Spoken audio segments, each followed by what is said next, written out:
Quando pensamos na medula espinhal, estamos nos referindo a uma importante estrutura do sistema nervoso central, formado por duas partes básicas, a medula espinhal e o encéfalo, que não é nosso foco hoje.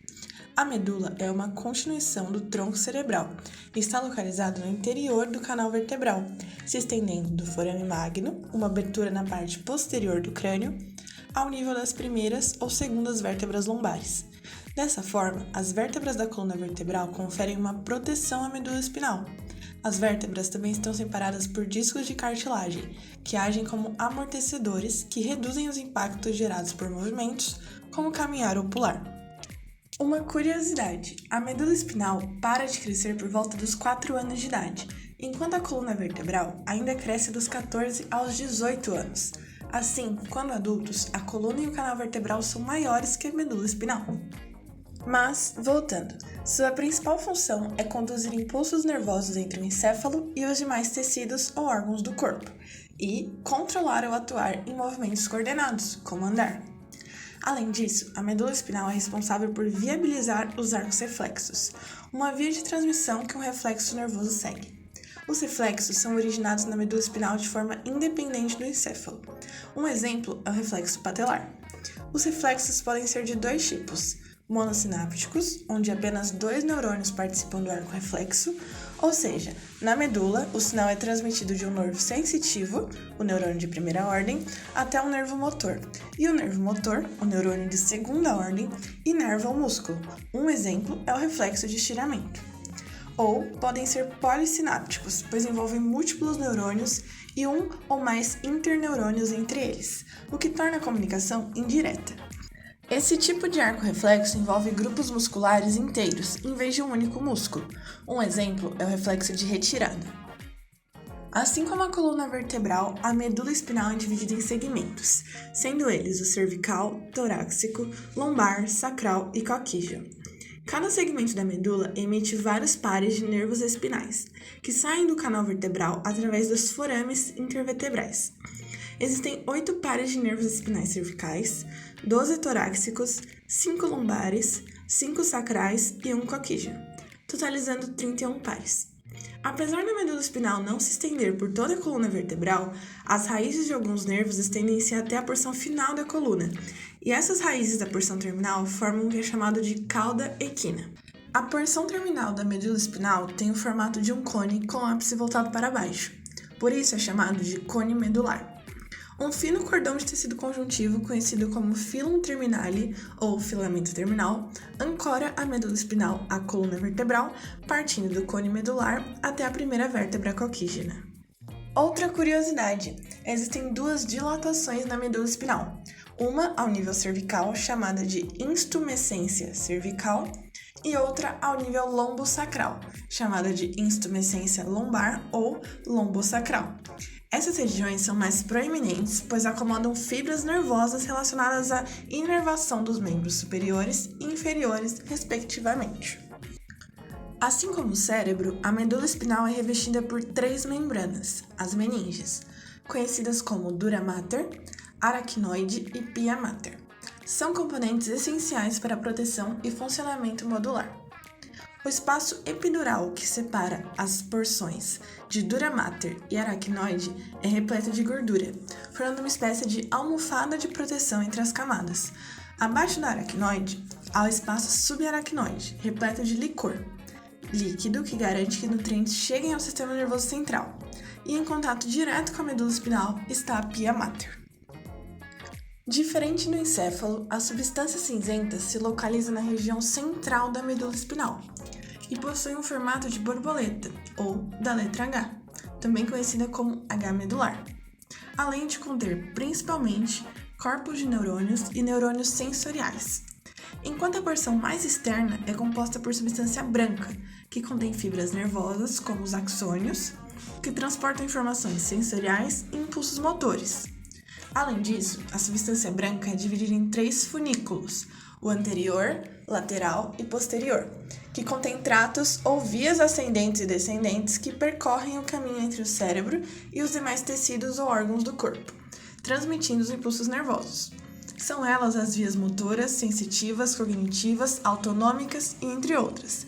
cada uma no seu respectivo espaço anatômico e funcionalidade. Já a substância cinzenta pode ser dividida em cornos. A parte mais inferior da letra H representa o corno anterior, onde estão localizados os corpos de neurônios motores.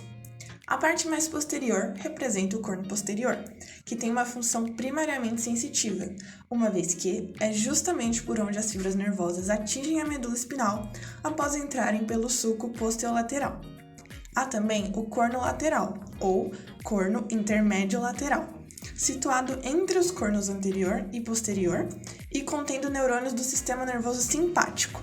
No centro, há um canal central, por onde o licor se estende por toda a medula espinal e cranialmente se comunica com a cavidade do quarto ventrículo. Sobre a vascularização da medula espinal, podemos dizer que as principais artérias que irrigam a medula espinal têm origem nas artérias vertebrais, e são elas: a artéria espinal anterior, que cursa inferiormente ao longo da fissura mediana anterior e é responsável pela irrigação dos 2/3 anteriores da medula espinal, e as artérias espinais posteriores, um par de artérias que cursam inferiormente junto à face posterior da medula, ao longo dos sulcos posterior-laterais e são responsáveis pela irrigação do terço posterior da medula espinal. Além disso, existem as artérias segmentares, que irrigam cada segmento medular. No segmento cervical, por exemplo, elas são compostas principalmente por ramos da artéria subclávia. Nos segmentos torácico e lombar, elas correspondem a ramos da aorta descendente. As artérias segmentares geralmente emitem ramos radiculares, que irrigam as raízes dos nervos espinais e formam anastomoses locais, ao nível da medula espinal. Normalmente, uma das artérias radiculares se destaca por suas maiores dimensões, sendo chamada de artéria radicular magna ou artéria de Anankeich.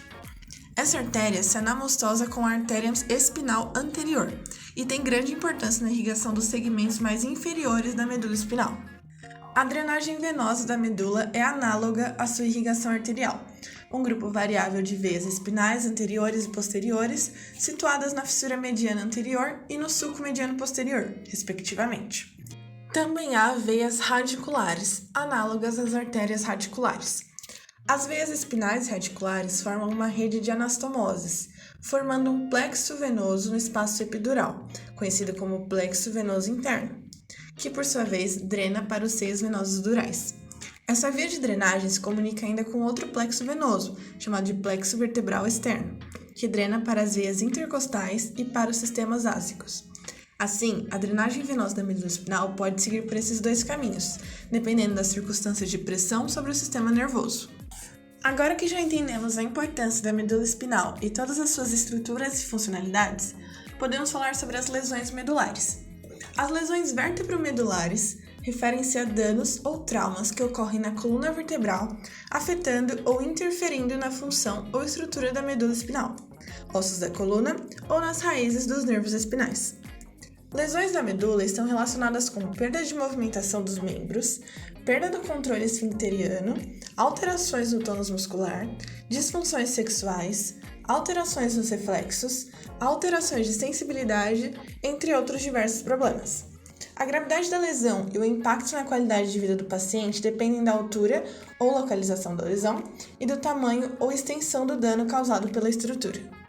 De modo geral, as lesões na medula espinal são divididas em dois conjuntos de causas, as traumáticas e as não traumáticas. As traumáticas são o tipo mais comum de lesões e acontecem quando o paciente sofre algum tipo de trauma, como queda ou acidente, que acaba por lesionar a medula espinal. Já as não traumáticas são aquelas causadas devido a uma doença ou por algo que não seja um trauma. É o caso de doenças como a poliomielite, em que o vírus da polio ataca as células que fazem parte da medula espinal. Deformidades na coluna vertebral, hérnia de disco, deslocamento de disco e outros defeitos congênitos também podem vir a causar lesões na medula espinal. Há também a contusão da medula, que acontece de modo temporário após um trauma. Entre as principais causas de lesões temos quedas, acidentes de viação, lesões desportivas, acidentes com equipamentos e maquinários, ferimentos por armas de fogo ou brancas, mergulho, tumores, infecções, malformações genéticas, envelhecimento, degeneração e, em casos raros, o nascimento. Lesões medulares também possuem diferentes consequências e complicações dependendo da região da medula em que ocorre, e podem ser divididas entre completas e incompletas. Em lesões completas, há perda total de movimento e sensibilidade, em razão de uma medula espinal totalmente cortada, podendo resultar em paralisia imediata, completa e flácida, ou seja, com perda do tônus do esfíncter anal, perda de toda a atividade reflexa e sensorial e disfunção autonômica abaixo do nível da lesão. A lesão cervical alta, por exemplo, afeta os músculos que controlam a respiração, causando insuficiência respiratória e podendo gerar dependência do respirador. Já as lesões incompletas ocorre uma perda sensorial e motora, e os reflexos profundos dos tendões podem ser hiperativados, mas a sensação é preservada em alguns segmentos. As perdas sensoriais motoras podem ser permanentes ou temporárias, e a função pode ser perdida brevemente devido à contusão ou de forma mais duradoura, por causa de uma contusão ou laceração. Às vezes, porém, pode acontecer do rápido edema da medula resultar em uma disfunção neurogênica total, que se assemelha à lesão medular completa. Essa condição é chamada de choque medular. Os sinais e sintomas desaparecem em alguns dias, mas a incapacidade residual geralmente permanece. Existem também tipos menos comuns de lesão na medula espinal, que afetam áreas específicas.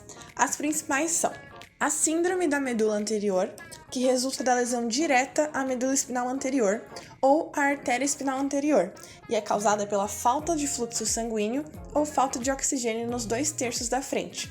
Os pacientes perdem as sensações motora e de dor bilateralmente abaixo da lesão. Síndrome da medula central normalmente ocorre em pacientes com canal cervical estreito, congênito ou degenerativo, após lesão por hiperextensão. A função motora nos membros superiores é muito mais prejudicada do que nos membros inferiores. A perda de função ocorre do pescoço até a linha do mamilo, que inclui os braços e as mãos. Indivíduos com esse tipo de lesão geralmente mantêm a capacidade de andar, mas podem ter equilíbrio insuficiente. Se a coluna posterior é afetada, perdem-se a postura, vibração e toque leve. Se os tratos espinotalatêmicos são afetados, perde-se a sensação de dor, temperatura e, muitas vezes, luz ou toque profundo. Ocorre com mais frequência em idosos devido à diminuição da flexibilidade com a idade. Síndrome da medula posterior. Resulta na perda do toque leve, vibração e sensação de posição começando no nível da lesão, mas a função motora permanece. Síndrome de Brown-Séquard resulta da hemissecção da medula. Os pacientes desenvolvem paralisia ipsilateral espástica, perda da percepção da postura abaixo da lesão e perda contralateral de dor e sensação térmica.